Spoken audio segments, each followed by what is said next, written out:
Edward stepped out of the house. It was almost nightfall at this point. He put his hands on his hips and he surveyed the property.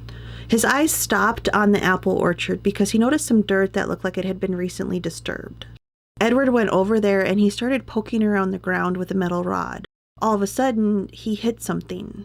When he pulled the rod out, a very nasty odor shot straight up into his nose. He and some other men started digging up that area. A few minutes later, the men stood up and stared down at the dirt.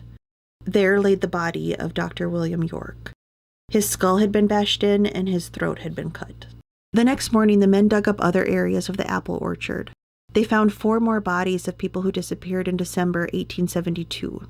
Ben Brown, W.F. McCrotty, John Greery, and Red Smith. Then they found the body of Henry Mackenzie, which shocked Leroy, because that was his wife's cousin who had disappeared 6 months earlier. The last grave they dug up revealed the bodies of George and Mary Ann Longcore.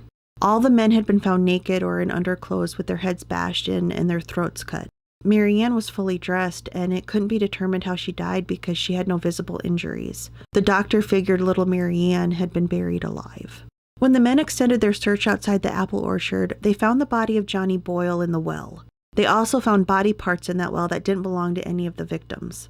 They found the bodies of 4 men in Drum Creek, but they were unable to identify them. They had been killed the same way as the others.